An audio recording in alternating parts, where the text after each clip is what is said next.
All right, let's go ahead and get started. Looks like we have a good audience here today. I'd like to welcome you to our Nuvi plus Nomensa webinar. My name is Scott, and I'm hosting us from here at the Nuvi headquarters in Lehi, Utah. We're really excited about our guests today.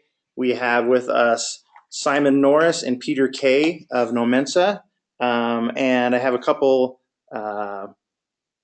items of business just here to tell everyone. Yes, we are recording this. We will send the link to your email, as well as we will be posting this on our Nuvi YouTube channel.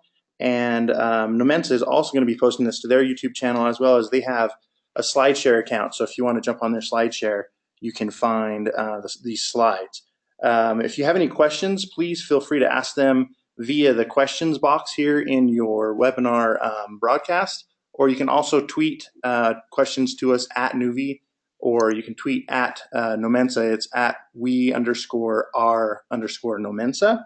And while you're there, go ahead and give us a follow. Follow Nuvi and Nomensa at our proper social channels. We will always keep you up to date on all things social media, as well as all things UX and design. Without any further housekeeping or business, let's introduce our two guests today. We have Peter Kay. Peter is a background in intensive care nursing, which is a really interesting story we might get into today. He has a focus on sociology and psychology through his nursing degree, and after 10 years of that, he made a transition into social media. He's been doing social media for 10 years and has a really interesting perspective on crisis management, as well as alerts and understanding the social conversation and how it can affect your business and brand. Simon Norris is the founder of Nomensa. He founded it in 2001, has an academic background in human psychology, human biology, and cognitive science. And Simon is known for coining the phrase humanizing technology, which if only we realized how much that matters in 2001 as we do now in 2017. So without any further ado, let's get to our presenters and let them take the reins. And Peter and Simon, thank you so much for joining us today. Thank you. Thank you very much, Scott. Hi, everyone. So this presentation is going to be broken into three parts. Part one, we're going to look at the value of experience and what that means. I mean, today we're all aware of how digital is changing the face of business on a daily basis. And most importantly, the value that people now place on user experience. You only have to look at some of the world's leading unicorn brands and disruptors like Spotify and Pinterest and Slack, to name a few, who are using experience as a game-changing differentiator. Businesses have woken up to the commercial value of a great user experience. This means that designing a great user experience is now paramount to achieving digital success, to achieving social success. In the next section, we're going to be looking at how you can get user experience and social to work better together. Really kind of focusing on how you can deliver a truly engaging online customer experience. And then in part three, we're going to talk through some of the ways that we use social media monitoring here at Nomensa. We'll outline our T-analysis framework, as well as how we use Nuvi to inform our kind of UX research and design programs. I mean, ultimately, our focus is to sort of positively transform how our clients interact with their customers. So let's dive in with the value of experience. An experience occurs when a company intentionally uses services as the stage and goods as props to engage individual customers in a way that creates a memorable event. The term experience economy was first used in an article by Joseph Pine and James Gilmore in 1998. And what they were describing was something new and original. Prior to that, we were living in what was called a service economy. So the experience economy is the kind of next level on past a service economy. And what Pine and Gilmore were arguing is that businesses must orchestrate memorable events for their customers and that memory itself becomes the product or the experience. And this is pretty true today. Experiences are pretty important in all regards. I mean, that's kind of what everyone is really searching for. So, you know, to a certain extent, we're all living in an experience economy. So theory is great, but let's put that into context. Let's look at a great example of a company that's firmly seated in the experience economy. Starbucks is a global brand. It's one we're all going to know, and it was recently valued at $86 billion. And they provide the total coffee experience. So from the beginning, Starbucks set out to be a little bit of a different kind of company, one that not only celebrated coffee and a rich tradition, but also brought a feeling of connection, a third place between work and home. In '81, when Howard Schultz first walked into a Starbucks store, from his first cup of Sumatra, Howard was drawn into Starbucks and joined the team a year later. The following year, in 1983, Howard traveled to Italy and became captivated with Italian coffee bars and the romance of the coffee experience. He had a vision to bring the Italian coffee house tradition back to the United States, a place for conversation and a sense of community. He wanted to bring the experience of European coffee houses to the States. Starbucks took coffee as a commodity and then turned coffee into an experience. So let's just kind of explore that for a moment.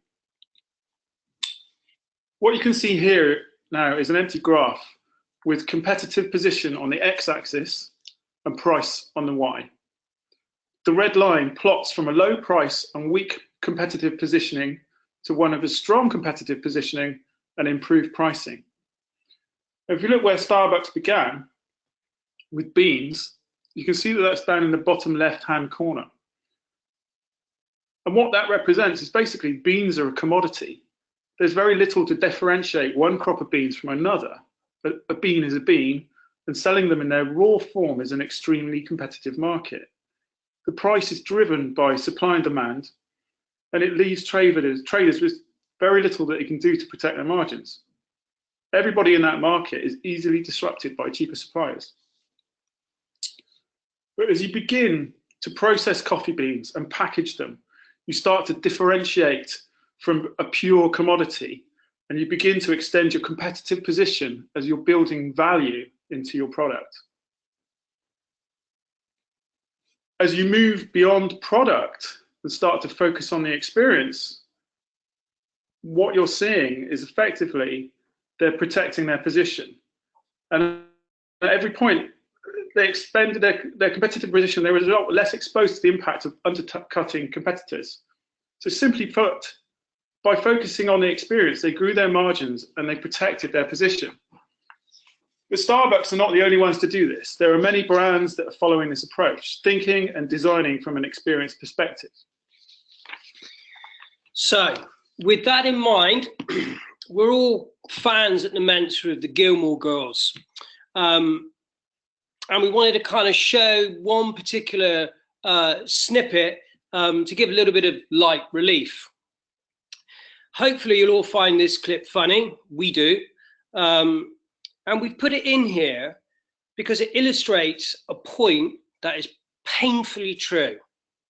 So let's watch the Gilmore Girls and Kirk's Uber. One of the first to know that I've started a new business. It's a rideshare business. I call it Uber. Oh, there's already an Uber, Kirk. No, not Uber. Uber. 3 O's instead of a U. Okay, but it's Uber. right. But it's this Uber. It's a service where people can request a ride. Now we'll come and pick them up. like Uber. Except it's Uber. It's the same thing. No, it's not. Kirk, people use an app to call a car. I have no app. How did they get a car? They call my mother, and then she calls me, and I find a car, and I pick them right up. So it's a much worse version of Uber. And it's pronounced Uber. Stop making that sound. All right, well, you've got my mom's number. Now, if you'll excuse me, it is past Pedal's bedtime. And this is the key point. Features are easy to copy. Experiences are much, much harder to copy.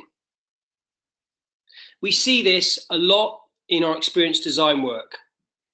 A client will have a feature in their banking app, and it will be copied by another bank immediately.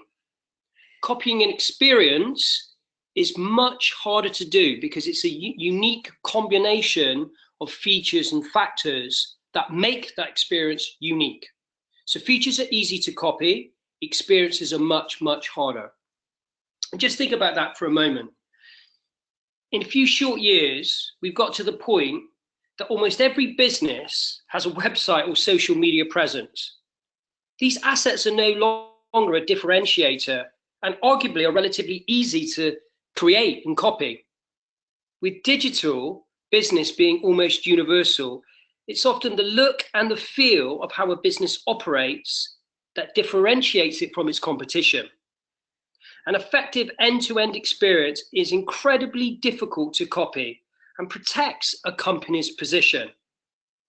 Let's look at a famous example of a company that we'll all be familiar with, and how by orchestrating exceptional end-to-end experiences, they managed to disrupt a multi-billion-dollar industry.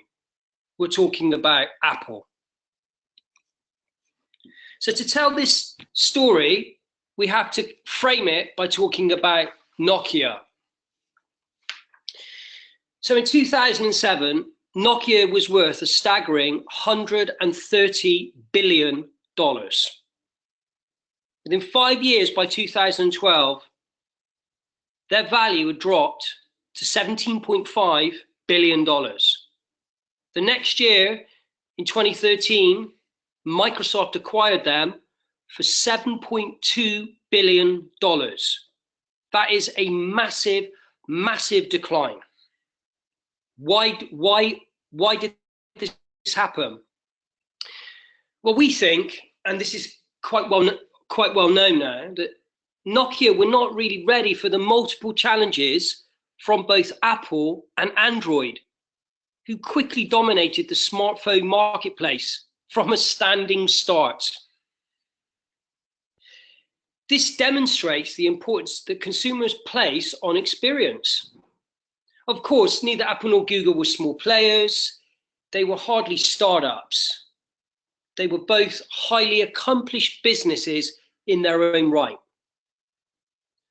But how Nokia responded to these challenges was really interesting. Firstly, Nokia open sourced its own operating system, Symbian, or at least it tried to. It also launched its own apps and content store, Ovi, in 2009. Yet Nokia had no real platform experience to compete with Apple, who'd been planning and working on their ecosystem since the launch of their iPod. Apple had planned out from the beginning how they were going to add value and therefore disrupt the market.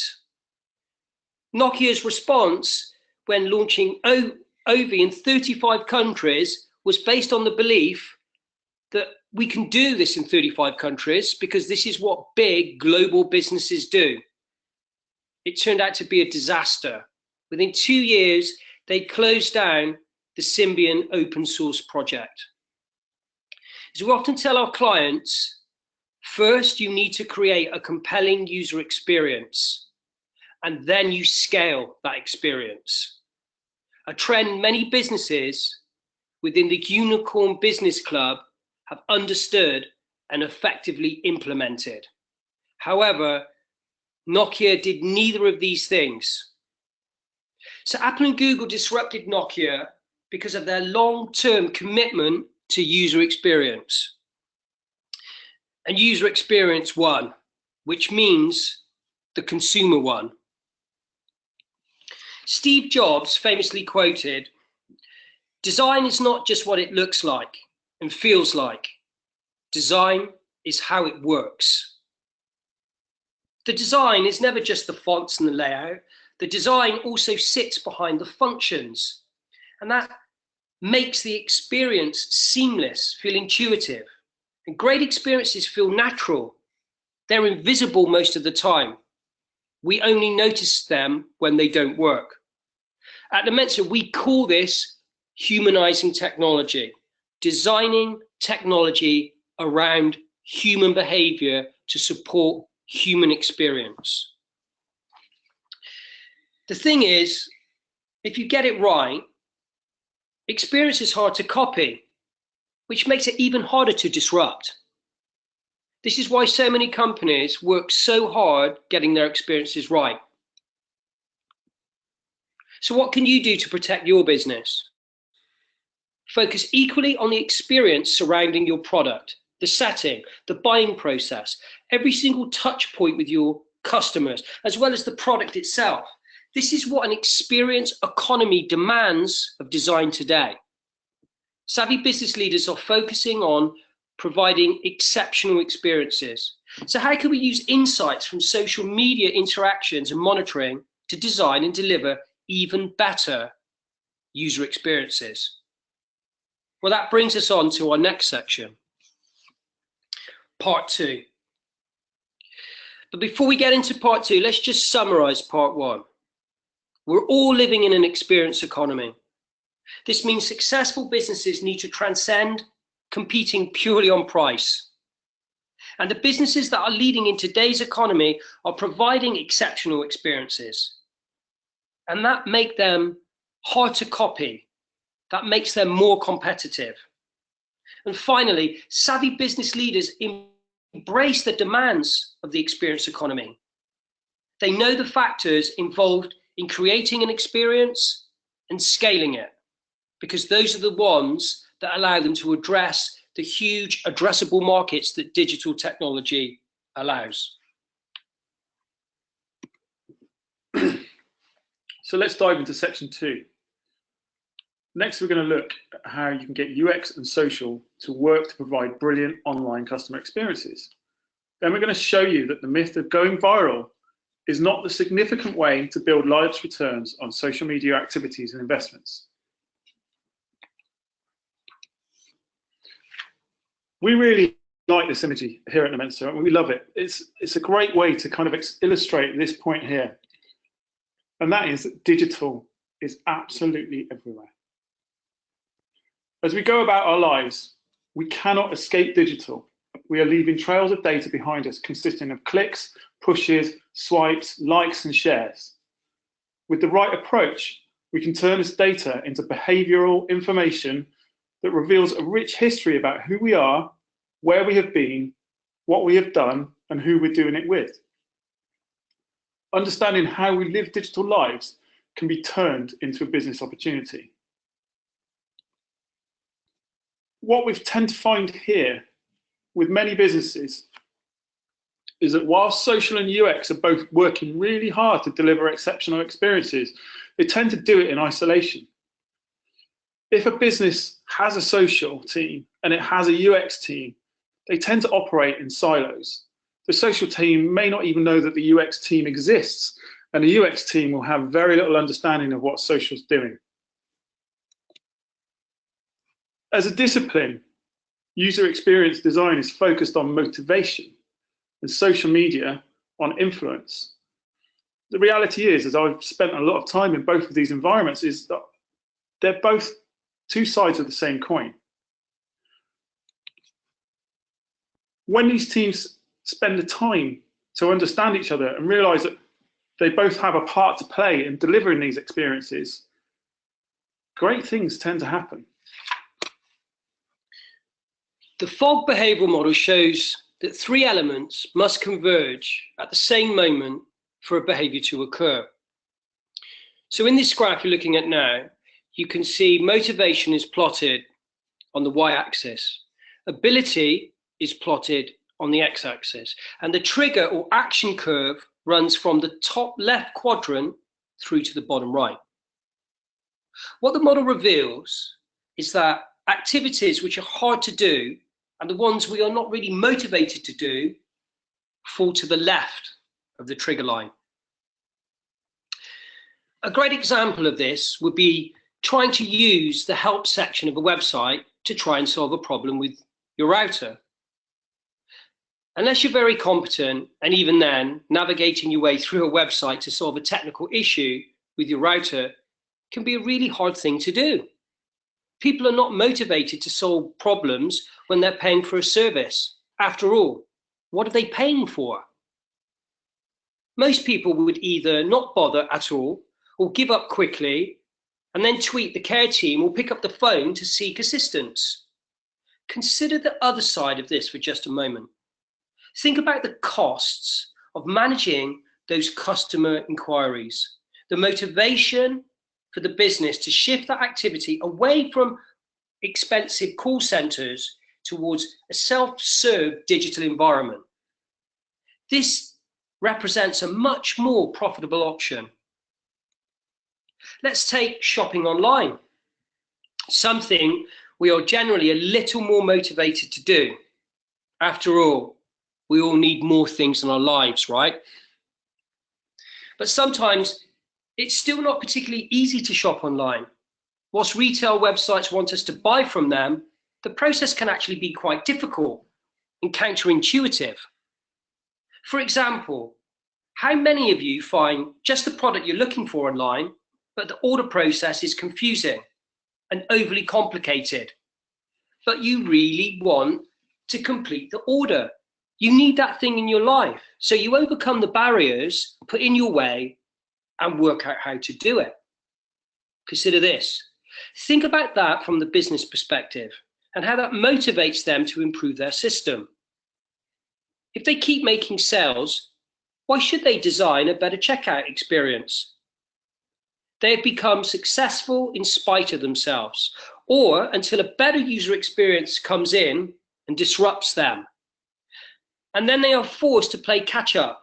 However, the reality is that most will not be able to catch up. You can easily copy an experience. Imagine how much more business they could do if they improved their experience, resulting in lower customer attrition rates as people didn't give up during the checkout process and ultimately take their business elsewhere. Now let's consider another online transaction, similar to buying new things, but subtly different: paying a bill. Now this is something that arguably we all have a low level of motivation to do. I mean, we have to do it, but no one's going to put their hand up and say they actually want to do it. So if we're going to go and pay our bills online, it needs to be easy. Otherwise, people just give up. Consider that from the other side. Businesses don't want to spend time and resources chasing us for our missed payments. So getting it right in the beginning has real and serious financial impact. And finally, when the stars align, motivation is high and activity is easy to do. It forms firmly to the right of the trigger line, and as a result, we are likely to do it. A good example of this is Amazon's one-click. It's a checkout that makes it really easy to buy. It removes as much friction from the process as possible by reducing buying to a single action. You see this with apps that allow people to do dating, like Tinder. Swipe to the right to say you like someone, swipe to the left to say you don't. They're collapsing an experience to a single, easy to do action that is highly motivational. It's almost too easy. And I guarantee that as a result of the design, Amazon will have less customers dropping out of the one-click process. So now that we've considered motivation, let's have a look at the other side of the coin, influence. This is the model of influence that we look to here at Nomensa. It was work developed by Paul Adams, who was an experienced designer that used to work at Facebook. And whilst he was there, he was able to observe how influence unfolded in that environment. And Paul, he made some really interesting observations and suggests that really we all are influenced and exert influence over others, but the extent to which we influence each other is directly proportionate to the strength of the tie that we share with each other. Paul suggests that all people known to us can be organized in many ways. But to help us understand influence, we should think of ourselves as part of social groups that share common interests, such as work, hobbies, school, family. We're all familiar with the groups in which we operate and the circles in which we move. But Paul argues that it's the strength of tie we share with others in these groups that determines how much influence exists between each other. He suggests that on a daily basis, we interact with many people in social networks to facilitate this at scale. But ultimately, there's around 6 to 8 people we interact with the most. As they're the closest to us, the strength of tie is at its strongest. Both parties exert the highest level of influence over each other. The best way to think about this is when my mother tells me to do something, I really take notice. But when a distant Facebook connection I haven't seen in years pops up in my timeline with some sagely advice, it's a lot more easily dismissed. That's not to say that it doesn't have an impact, though. It's just that it's much more diluted, as the tie will be much, much weaker. So let's explore that concept a little bit further as we look at this digital trails illustration. And we use this in an article recently that Simon and I wrote for UX Matters. We'll put links and stuff in a reference slide towards the end of this, but I'll just talk you through this. This illustration, we explore the influences and trails that are created by a family trip to Legoland here in the UK. Imagine, if you will, it's the summer holidays and the kids are bored and dad wants to take them somewhere to entertain them. On Twitter, he recently saw that his sister had taken her family to Legoland and that it had a really good day. It shared pictures. You could see that they were really enjoying themselves. So when dad was sat in front of Google later that evening and searching for things to do, when Legoland came up as an option, it didn't really take him very much to make the decision to start searching, buying tickets, and finding his way on to Legoland there. But during his time at Legoland, as dad had a Twitter account on his phone, he was sharing his experiences across the social web. And as a result of that, influenced more of his co-workers to go later that summer. So the close family ties and shared experiences influenced a number of family days. What's really interesting to me, though, is the data trails that were created and how they mirrored the behavior of those involved. So if you were Google, for example, the search history and the location data on the father's Android phone would have shown him where he was and what he was doing. If you're Twitter, the images and the geocached tweets would have shown them a similar picture. If you're Legoland, you could see through the eyes of a customer how effective your experience was delivered. The point is, there's a range of trails here, some that are public, some that are not. When looked at with the right perspective, can reveal a huge amount about behavior and experiences. So before we head into part 3, let's just quickly summarize part 2. Digital is everywhere. It's got to the point now, it's like oxygen. You don't realize it's there until it's not. In business, it's rare, in our experience, that social and UX teams work together. They're both focused on delivering exceptional experiences, so they really should work together more. What customers take away from an interaction can be easily shared with many others. So we need to pay close attention to that information. And ultimately, sharing our experiences influences others and the decisions that they make. So in our final section of this webinar, we'll come on to what can be achieved by combining social and user experience together. We call this process social transformation. What we mean is, how can a business future-proof themselves with social media insights? So, uncovering the value of the social web is always a matter of perspective. With so much happening in there all the time, for many, it's really, really difficult to get beyond all the white noise. But if you step back further enough, you can begin to see patterns emerging from all that chaos. For example, this is not a satellite image of the world at night, but instead this is what 500 million Foursquare check-ins look like.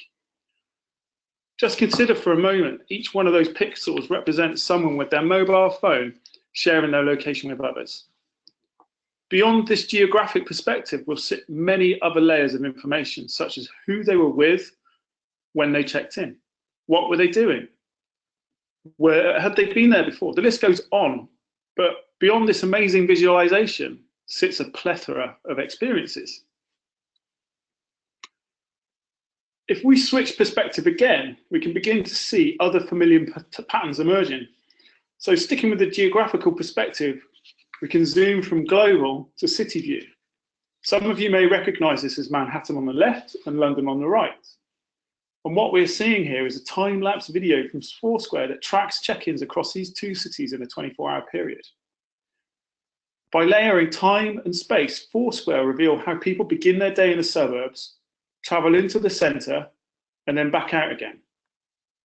Again, these data points will relate a depth of information about who was doing what, where, and with whom. These are the rhythms of these cities. These are the rhythms of commerce. So changing perspective again, let's shift from a geographical perspective to a chronological perspective and layer in a little bit of behavior as well. Let's take a look at this date in particular, the 2nd of February 2017, or as Foursquare like to refer to it, Fatty Solstice. So by looking at the data that they held historically, Foursquare were able to track social check-ins at gyms and fast food outlets. And what they were able to do is confidently predict the fall of visits to gyms and the rise of takeaway orders. And what they were able to show is that on the 2nd of February, everybody stopped going to the gym and everybody started going to the takeaway. They effectively predicted a rhythm of commerce. So this kind of plots it out a little bit more, and we'll link out to that as well at the end of the webinar, but this is effectively an infographic that just kind of shows how those data points intersect. It's really, really interesting what Foursquare have been able to do by looking at their data sets.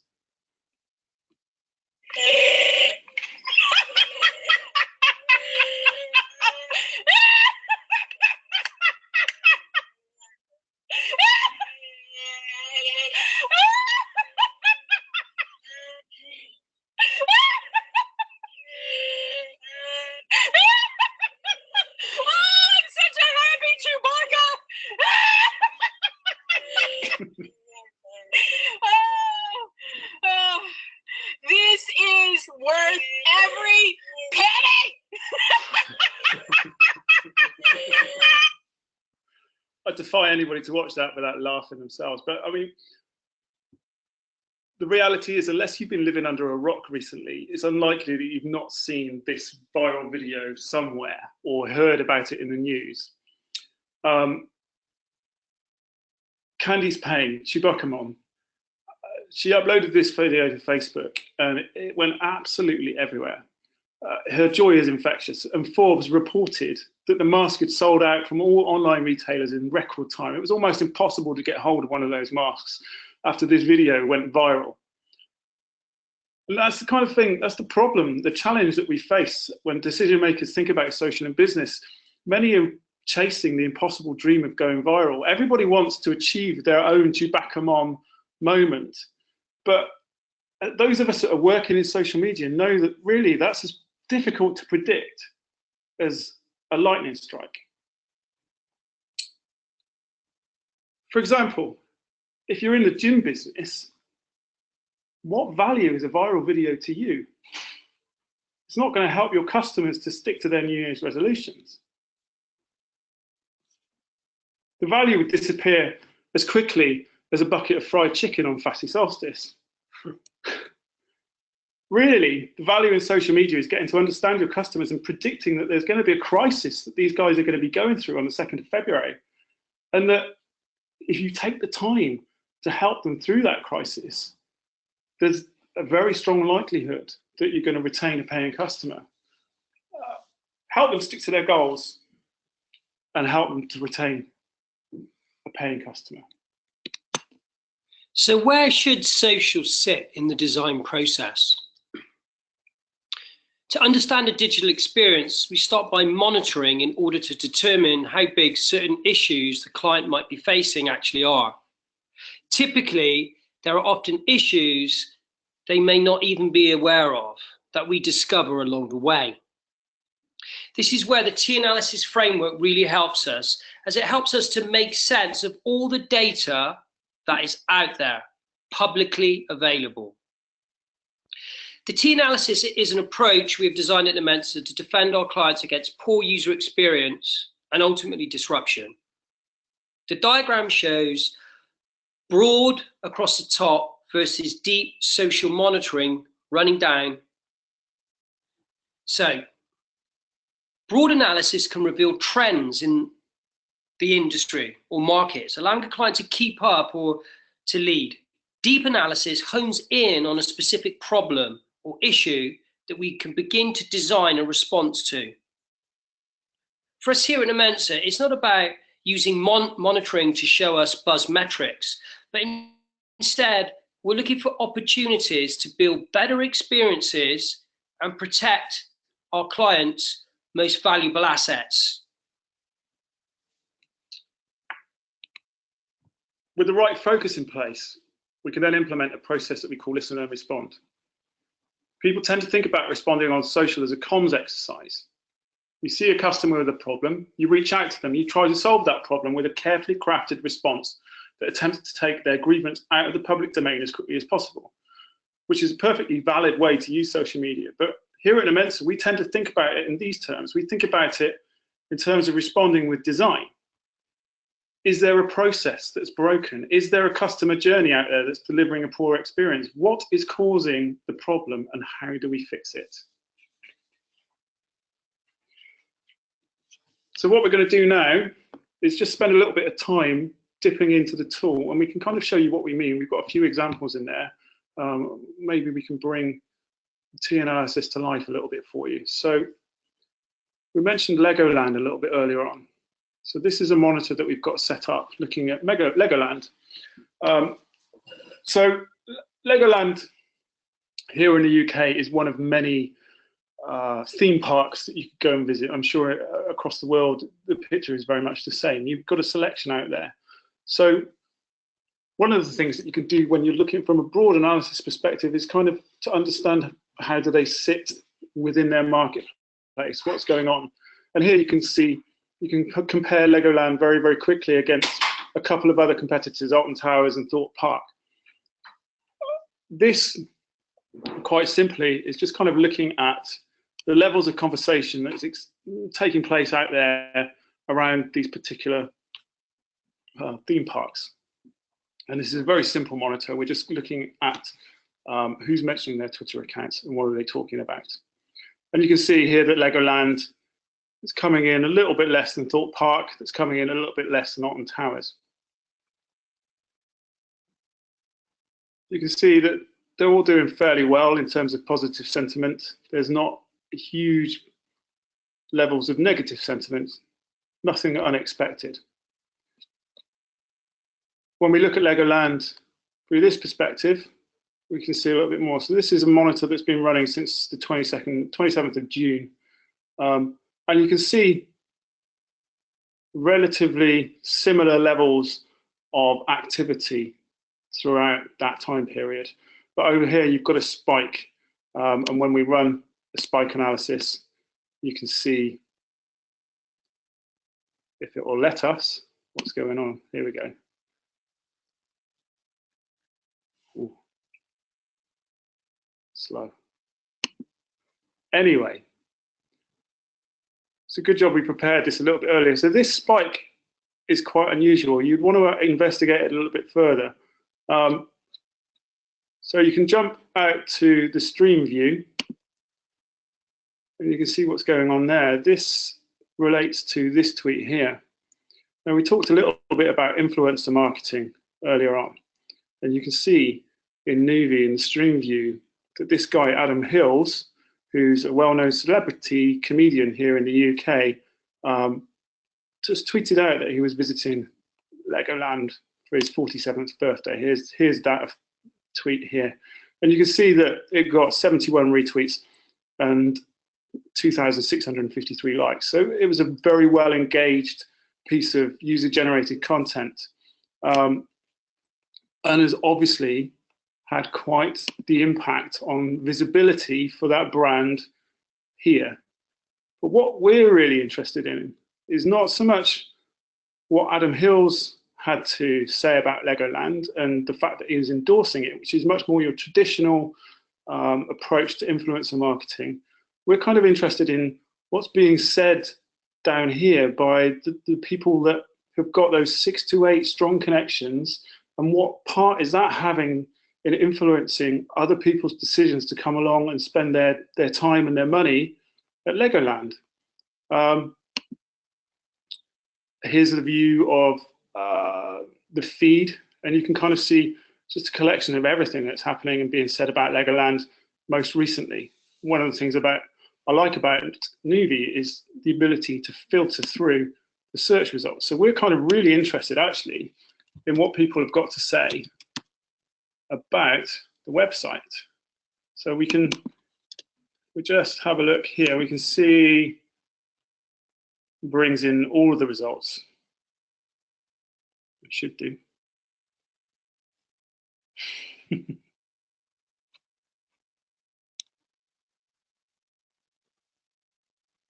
We're still logged in. That's the question. The eternal challenge. The eternal challenge. Let me see. Demos.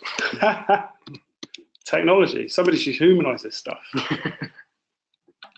You know, Peter and Simon, I made this specifically happen because I wanted to be able to address the opportunity for a customer to give back feedback on. Of course it did. So let's try and load that page again, see what's happening. So we hit this button here. That should draw in. There we go. So you can see all the results that are coming in. We got 7,496. So if you think back to the slide a few minutes ago when we were talking about white noise, that's a huge amount of white noise. And from us as experienced designers or involved in the experience design, it's not really what we're interested in. What we're interested in are pain points, problems that people are having along particular journeys. So we're interested in designing excellent websites. So let's have a look. If we filter that down, who's actually talking about websites? So we get 27 results. So that's a lot less, but from our perspective, it's not about having huge amounts of information, but it's about gaining insights about where problems exist so that we can focus on them much more finely with a range of user experience processes that we have. So here we've got a guy here that's talking about it'd be useful to put information on your website. We can open that up, and in fact I have done over here. So this is David Gilbert. He's asking, if we buy tickets online, do they need to be printed to gain entry? And Legoland rightly came back to him and said, you can scan the barcode from your phone at the turnstiles, which is great. That's really good. But his response is perhaps useful information to put on your website, or does that say somewhere already? Now, to me, involved in user experience design, that suggests to me that they may well have a problem with their information architecture. They may well have a problem with the way that they are presenting their information. It might already exist on their website. It's just that it's not very intuitive. And as a result of it, this guy wasn't able to find it. So he had a poor experience. If we have a look down here, there's lots of people kind of asking questions that the website effectively could solve. And it all seems to be kind of information related. So here's another example that we came across. We're trying to find out about non-ride tickets, but can't see anything on your website. Have you a link, please? This is the only ticket we offer. We're sorry for any upset this caused. Again, it's pointing people to stuff that's happening on their website, but not massively helpful. So is there a problem with the design of their website? Having real trouble trying to purchase tickets online for this Sunday? Please help. So something is not quite right with that journey. So from a social media perspective, it's an early warning system. It's helping us to understand that there's a problem there that needs to be solved. Now, from an experience design perspective, this isn't necessarily telling us what is it that they were doing when they were sat in front of the computer, what buttons were they trying to press, is the information there, are they guided through that process effectively? But it helps us to understand that actually there's something that needs to be explored in a bit more depth. And this is one that kind of, again, touches an area that we're really kind of interested in. Why does your website say £139 and then the next page say £149? First time in a week, it brings up the second screen. So she's having a problem with the information that's being served up to her. This is the from price and the lowest rate for a family pass. It's not stated on your website. Also, when I called, I was told the price is brand new, but it wasn't back on the website. It wasn't. So there's a mismatch there between what information is being offered up online and what information the care team have available to them. And as a result of that, everybody's getting a pretty poor experience. And this is pretty important from a user experience perspective as well, because people will tend to do a combination of activities to do something. So you're having a conversation, a physical conversation with someone about where to go. Where can I take my family, my children for a day out? That then might turn into some sharing of information through some form of social media technology. It then may be that the people then go on and start looking on the website, and they may do it on a laptop or a computer at home, an app. They may do it on their smartphone. The point being is that they're constantly shifting. So taking this sort of omni-channel perspective and thinking about how can you orchestrate an experience that feels consistent is a really great way to kind of keep people motivated. And also, it's kind of a really great way to influence other people, because people tend not to talk about things that are positive, especially if they're British. It's just kind of, it's expected. It's like, we would just say, why are you talking about that? It's fine, it's working. What we tend to talk about is when things aren't working. So by kind of understanding and diving into this detail, it starts to give us perspectives on what aspects of the journey do we need to design. Is it the handover between, say, a social media interaction and the website? Is it Twitter, Facebook? What sort of channel interactions do we need to understand here? Because our job is to kind of design an experience that is consistent and orchestrates all this information together. This is why we illustrate the point about Fadi Solstice, because it's these correlations of data that give us the depth of perspective that we need to think, right, what is really going on with this experience? And the beauty of social media is that we can collect data at scale. So you can imagine that we might be designing a journey, we can collect all this data at scale, and then we can look at some very specific points, and we can test those points in the lab, and then we can go back out and see if those points would be differently appreciated. Are we using the right words? Is it in the right sequence? Do people even understand? It's all about understanding what people are doing and why they're doing it. So from our perspective, this kind of correlation between influence and motivation is absolutely the heartland of user experience design. Absolutely. When you think about Adam Hills, he's going to draw a lot of people's attention to Legoland for a very short period of time. These people that are visiting Legoland on a daily basis are all going to have their own audiences, and they're all going to be sharing their experiences. So it's important that Legoland gets it as right as they can, because what they don't want is people sharing that they've had a bad experience there, because there's lots of other places that people could take their money over the summer to spend and to entertain their kids. So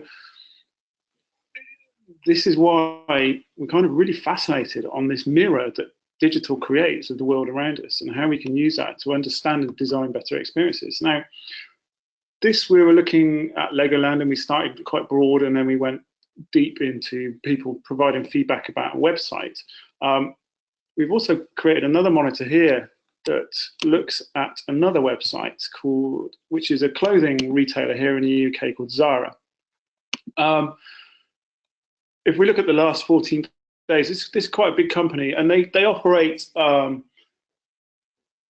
They have a range of digital assets. They also operate on the high street, so they have a huge amount of stores around the UK as well.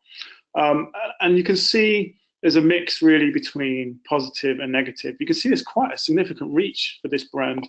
65 million achieved in 14 days is not bad going at all. And the activity is generally about the same each day. You've got 3,500 unique authors in 14 days, so there's a lot going on. But we're really kind of interested in the experiences happening around a website. So one of the things that we've been able to do with Nuvi is really kind of understand the language that is relevant to people experiencing pain along a particular journey. So we start here quite broad, looking at everybody discussing Zara. Within that, we can start to pick apart where are people having bad experiences, where are people having good experiences, and kind of hone in on that a little bit, really.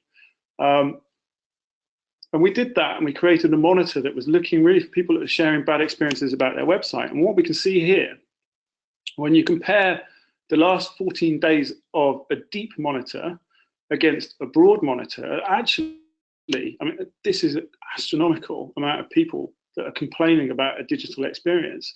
You've got nearly 5,000 people in general talking about this brand, but almost 1,000 of them have got something negative to say about it. So that's like 20% of all comments are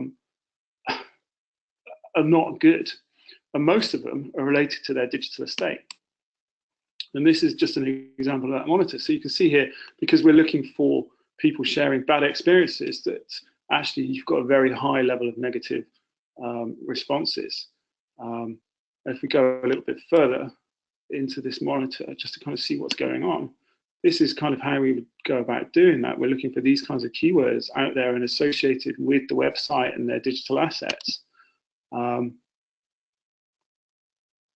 You can also compare that against a competitor. So using those same keywords, why don't we go and see whether another company out there who's in a similar marketplace are having similar problems. And we can see actually that Zara and ASOS are quite comparable. So maybe the motivation isn't there for them to do what they need to do, which is actually tidy up their experience. But here we can see lots and lots and lots of red.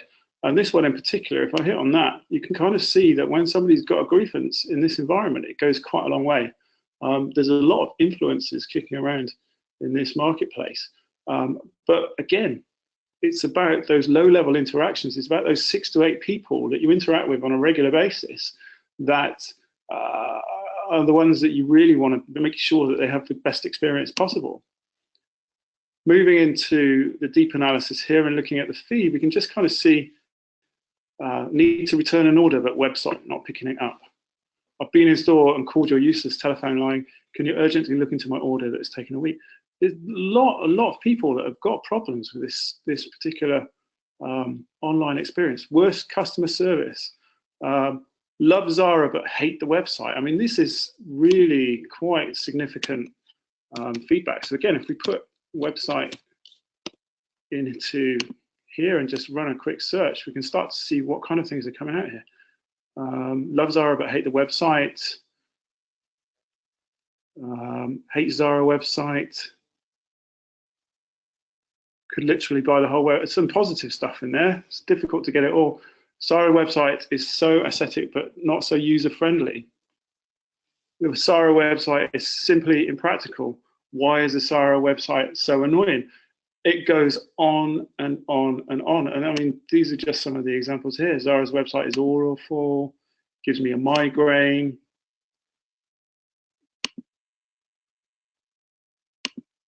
You really don't want people trying to use your website and going away and telling everybody how awful it was. But if you think back to Fogg's model, they're kind of motivated to get over the awfulness of it. Just think how much more business these guys would be doing if they made it a lot more easier, like Amazon, and reduced the friction. They got rid of all of this feedback. People would go away from Zara singing his praises a lot more. So that's just a couple of examples, really, of how you can go from a lot of information, a lot of noise, down to some really interesting observations about a particular digital asset that helps us to understand and identify where we need to focus our attention more as we go from broad through to deep. And I think that kind of takes us to the end of our webinar. Yeah, so, let's have a quick recap of the things that we think are important. So we're all living in an experience economy.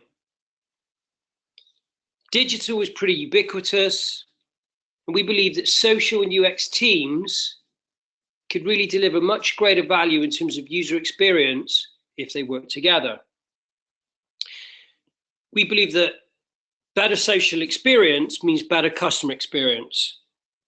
And we think that kind of creates a win-win scenario. It's good for the customer and it's good for the business.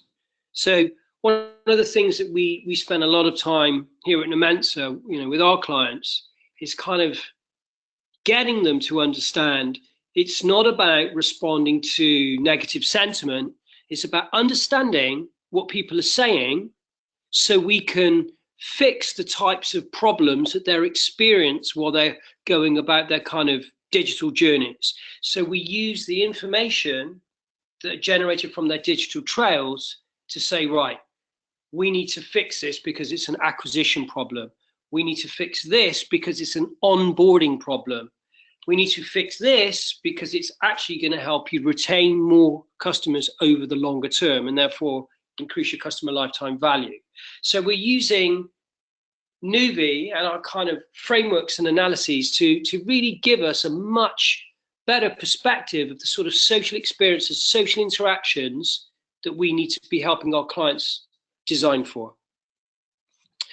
We really hope that you've enjoyed what we've had to say today. And we're kind of, we're ready to take some questions. Hey, Simon and Peter, this is Scott. I have a quick question that I wanted to toss out there.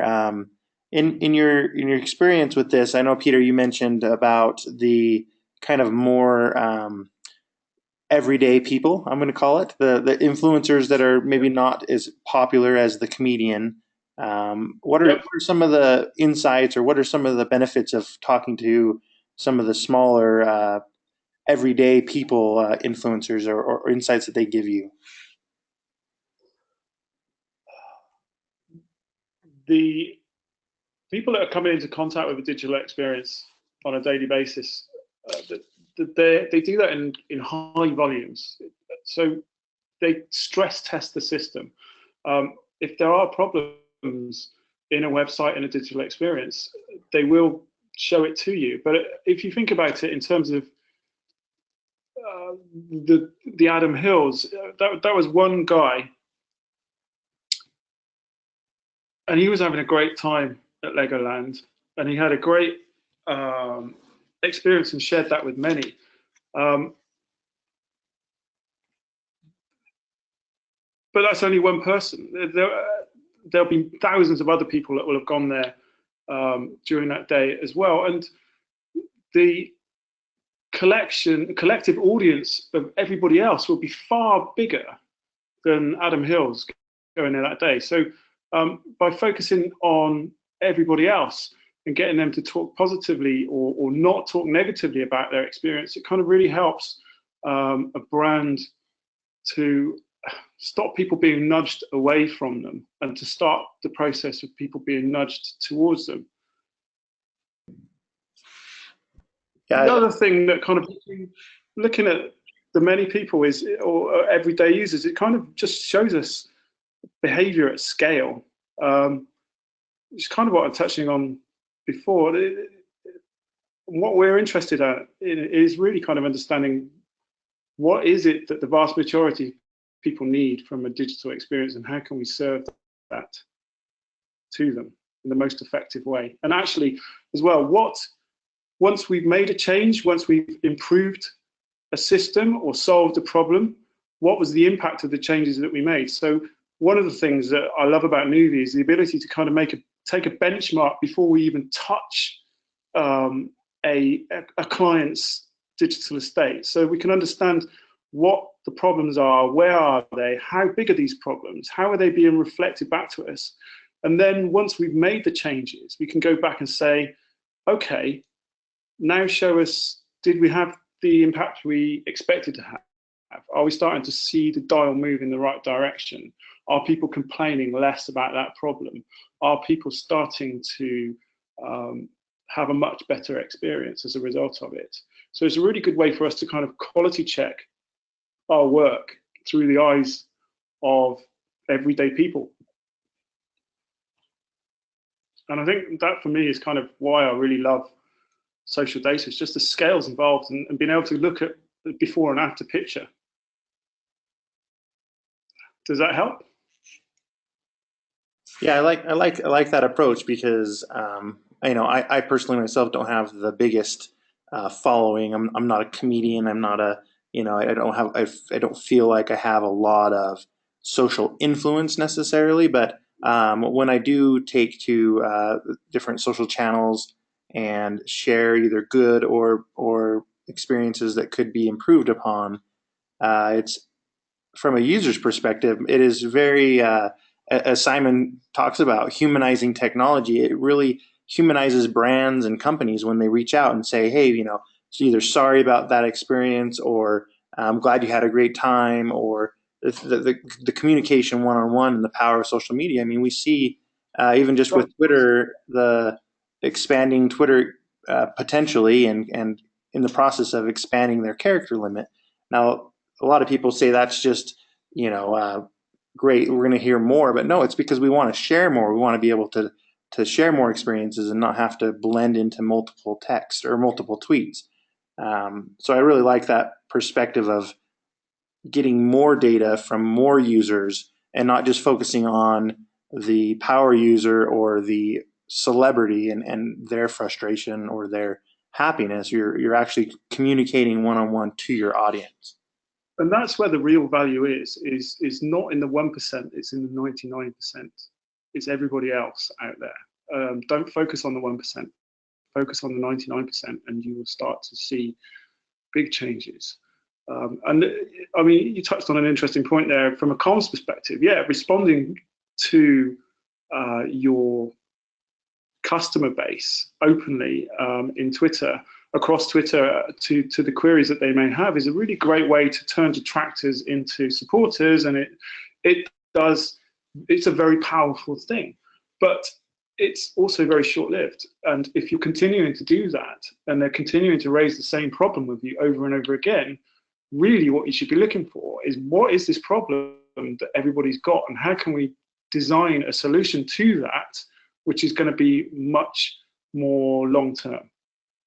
So it's moving away from the short-term, immediate comms approach and learning. So you're listening and you're learning from that environment and developing a longer-term design solution, so that you don't just focus on the big players out there, you focus on everybody else. And that fundamentally is really what you should be doing with business, is not just focusing on the one or two, but focusing on the other 99%, definitely. Great. We have another question or two here. This is from Simon White. He's listening in from Trinidad. He's asking about how do you decide what's the most important issue to tackle first? So kind of a priority. If you're seeing multiple issues, which one is the most important one, or like how do you determine where to go first? Hi, Simon. That's a great question. It's kind of one of the questions that we help our clients answer on a daily basis. What's the first step that you need to make? What's the first analysis that you need to do? And typically what happens is that a client will have a perspective about something. I mean, let's just dive into what Pete was just saying. Now, the comms team will say, well, we've got a problem with how people are completing, say, let's say you can pay for a bill online. There's a problem with how people pay for their bill online. And we go, okay, how much do you what data have you got? What insight can you share with us? And there could be different perspectives that they have. Now, from a comms perspective, traditionally, it will be about, right, what we need to do is we need to, if there's negative sentiment or comment, we need to address that by pushing out positive content. So essentially trying to sort of create a sort of seesaw effect. However, what we kind of tend to educate our clients doing and saying, right, it's not about trying to create these viral moments that may cover over actually a problem or an issue. It's about diving into that issue more deeply. And it is, for us, going to be a combination of many different types of research, but from a kind of a social perspective, because the amount of data available to us is so large, and because it's real-time data, it's actually data that's happened that we can get our hands on. It gives us a very good perspective of, say, for example, where in an online bill paying process there's a problem. Is it with understanding the first step that a customer needs to make? So, we could use social media to sort of start to help us frame a content problem, what we would call a micro design problem. Is it to do with a button on a page? Is it to do with the number of fields that they're thinking about? And we can then do some design work and some lab work to see if that's true, and then go back out more broadly and see if the way that we're thinking about how to sort of provide a design solution covers that. But it's this question. So, for us, we're typically, from a social media perspective, always start with this T analysis. We'll go very, very broad, and then we'll zoom in. I mean, sometimes they have very detailed insight about it. Sometimes they might have very good data or web analytic data. Sometimes they might not. And this has nothing to do with, say, the scale of the corporations that we support or the level of technology infrastructure that they have. It always comes down to how well do they understand what is happening from an experience perspective.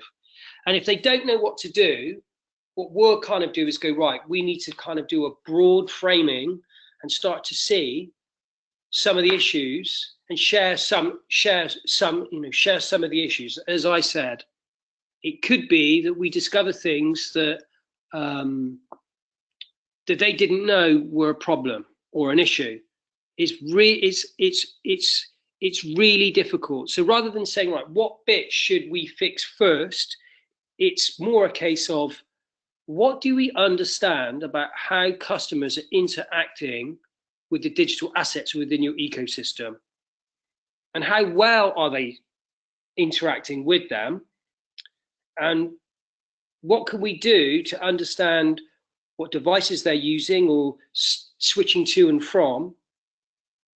And how can we kind of start to think about how we might design that to be more coherent? So we're using this sort of social data as another layer, another input to understand how to design better experience. Does that help answer your question? Yeah, I really like that. I really like that. And Simon, I hope that covers it. In me thinking about that, I like to look too at the two examples that we shared. How the Zara website was maybe giving people headaches, or was really confusing. And anytime UX or design is affecting people's ability to make purchases, I feel like that's probably the if you're e-commerce and selling things or registrations, that's anyway, from my perspective, that would be the number one issue I would tackle. But thank you so much for that that response. We had one more question here. If you guys, do you guys have just a minute or two more? Yeah, sure. Certainly. This comes from Rashid. He's asking about how does a culture of a business or brand affect the UX? Okay, this is a good question. This is a reoccurring question. So let's frame it like this. If you go back digital, a brand would be a combination of interactions that you would have with an organization. It would be their logo. It might be, if they're a store, how that store makes you feel when you go in and out, the people that you meet within the store. The brand is a combination of all of those elements. However, in a digital world, we are talking about a hyper accelerated situation. The scale of the addressable market requires that the most important thing that you have to do is you have to understand what the experience is. And this is quite a tricky thing, isn't it? You know, you ask someone, how do you design a compelling, engaging user experience? And typically people might say, well, you know, you've got to do some research, and then you might come up with customer journeys, and you might do personas and wireframes and yada, yada, yada. And I'm saying yada, yada, yada because they're all what we call micro tactical UX service deliverables.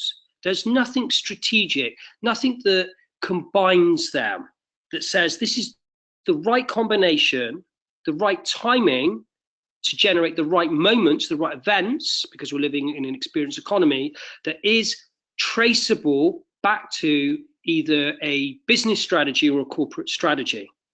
Once you start thinking in this way, what are the factors that drive an organization? You can then start to design the experience that will support not only that corporate strategy, but more specifically, the value proposition that needs to be created. So, you know, what I'm talking about here is the difference between UX as a tactical delivery output and UX as a strategic orchestration of broad programs of work that are designed to understand what people want, to be able to give it to them in the way they want it, because that's how they want it. And that is a very, you know, that's a very, very different way to kind of approach UX. I mean, if I pose this question, I could show you, I'm a big Apple fan, I make no bones about it. I show you a corner image, right, a little slither of an Apple iPhone. What am I showing you there? A little image, but you know exactly what it is. It's an Apple iPhone. Is that brand? Is that experience? I think in a digital society, a digital experience economy, there is no real difference between brand and experience. In fact, the way that we interact with technology is as important in terms of experience, whether it be an app, as if it is that we were going into a store. So therefore, if you're a business that has a store and you have an app, the experience of understanding the choreography between app and store is as critical as either the store or the app. And this is the bit that we've illustrated, that these big organizations tend to miss that. They tend to think in very micro, silo orientated ways about how to move elements on a page or a screen to change words. That is not a strategic way to tackle experience design. So once you start to think about, well, what is the brand we want to create? You are essentially asking, what is the experience we want to deliver? And more specifically, what is the value proposition that anchors that experience that people are expecting?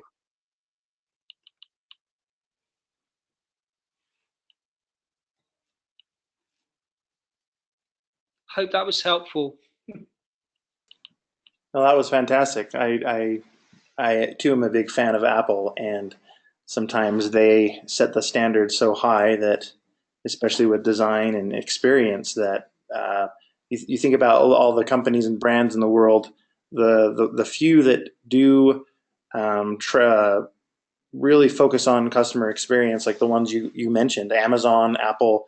Um, it really makes it such a great experience, and as a consumer, you're not afraid to go back. You look forward to going back because it's so smooth and such a great process. So those are the questions I had on my end. Simon and Peter, did you have any that you were receiving through your Twitter account or? Yeah, we had a few, and I think both myself and Pete would like to summarize on one point, and I think that there's a really critical factor here. When you think about what Apple has done to the world, so in 2007, they created a global inflection point. They literally changed the way that we use technology. Literally. That has ushered in a whole range of disruptive businesses, which are called unicorns. These are very rare, but when one of these unicorns comes into the marketplace, they deliver a level of experience and a level of scale which makes them really hard to disrupt. And they're addressing markets that are so large that they work quite quickly. And this is the specific point. They're no longer thinking about what is traditionally in business called the profit motive, serving the highest paying customer segment. They're not even interested in the long tail. They are interested in all of the market, all of it, not a bit of it, all of it. And I want to make the example of Spotify. Whether you are a Spotify user operating under their freemium model, whether you're a Spotify user operating on their premium model, you get the same user interface and experience. Yes, you have to bear with ads if you get the free version, but how you use their technology, the experience behind it is the same. They create one experience and they scale that. And that makes them very clever. And this was something that Apple showed them how to do this. Apple disrupted Nokia because they had one product. Nokia had many, many, many, many products. So they have to support different manuals, different user interfaces. This kind of is, the kind of digitization model is about how can you design something that has exemplary experience and scale it. And this is the kind of the point that we're trying to make, that these companies will have design centers. They will be expert users of social media, of doing social media analysis. They are world class at it. You only have to look at Slack as another great example. The Slack wall of love. They are world class at celebrating feedback from their customers. So they're collecting all of this information all of the time. And this is the value of what social media provides to us for our clients.